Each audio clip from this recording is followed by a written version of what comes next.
जे केमिति प्रणाली छतु चाष करुँच आ केते टंका लाभ करुँच आ केते जन को सी रोजगार बाट देखते सहित आलोचना करवा आसतु।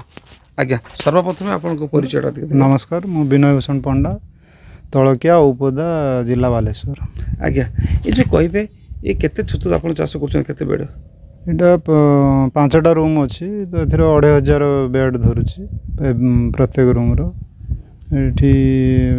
माने रेगुलर 12 ରୁ 15 लोग काम कर दिन बेड पकेवा तार केसिन सल दवा से दिन सब 30 भाया लोग दरकार पड़ती।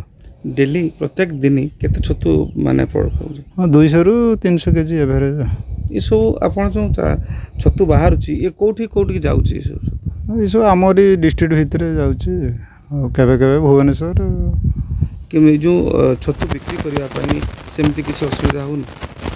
असुविधा तो नहीं सेमित तो वर्षर सब माने डिमांड रहे नी केवे केवे भी टिके लो प्राइस रो देवा पड़ुची। रोजगार सेमती ठीक आसी जाए? रोजगार तो प्राय एवरेज आसी जाए। आपन पाखापाखि जमी जो एत बड़ फार्म कर सरकार सहायता केमती पाई? मुख्यमंत्री कृषि उद्योग योजना रे ये फार्म टे ये जो आपन चाष करुँच केमती खत तैयारी करमती पद्धति आप तैयारी कर? प्रथम तो गहम नड़ा आसूची बाहर मध्य प्रदेश बिहार आसूची।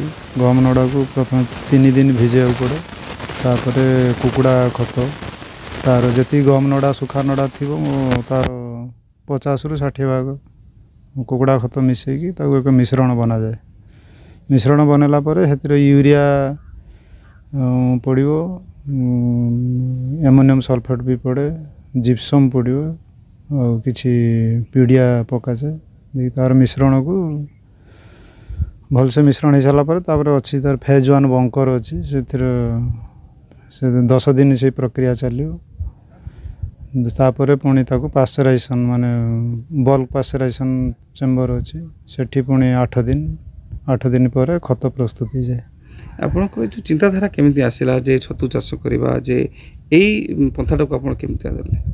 प्रथम तो आम बायोलोजी रो स्टूडेंट तो बायोलोजी रो स्टूडेंट तेणु आम प्रथम देखू आमर पाठटा केमती उपयोग हो पार माने वैल्यू एडेड केमती हो पार।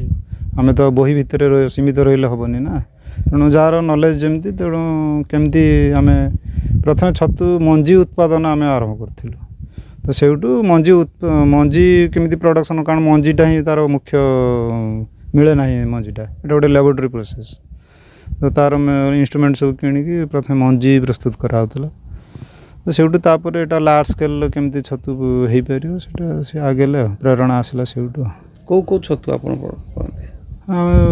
धिंगिरी पाड़ तापर एटा बटम एटा 3टा भेराइटी बर्तमान प्रोडक्शन हो प्रत्येक सीजन छतु बाहर? हाँ हाँ यहीटा तो थ्रू आउट द ईयर कारण एटा एनवायरनमेंट कंट्रोल होटा थ्रू आउट द ईयर हो खाली पाड़टा सीजनल। आ पाखापाखि जो प्रत्येक दिन केते छतु आमदनी हुए? 200 ରୁ 300 केजी माने ठीक रोजगार माने दबा सहित आमर जो आपनकर व्यापारी जो प्रकार किणी बिका भितर किसी असुविधा ना ना प्राय असुविधा किसी ना।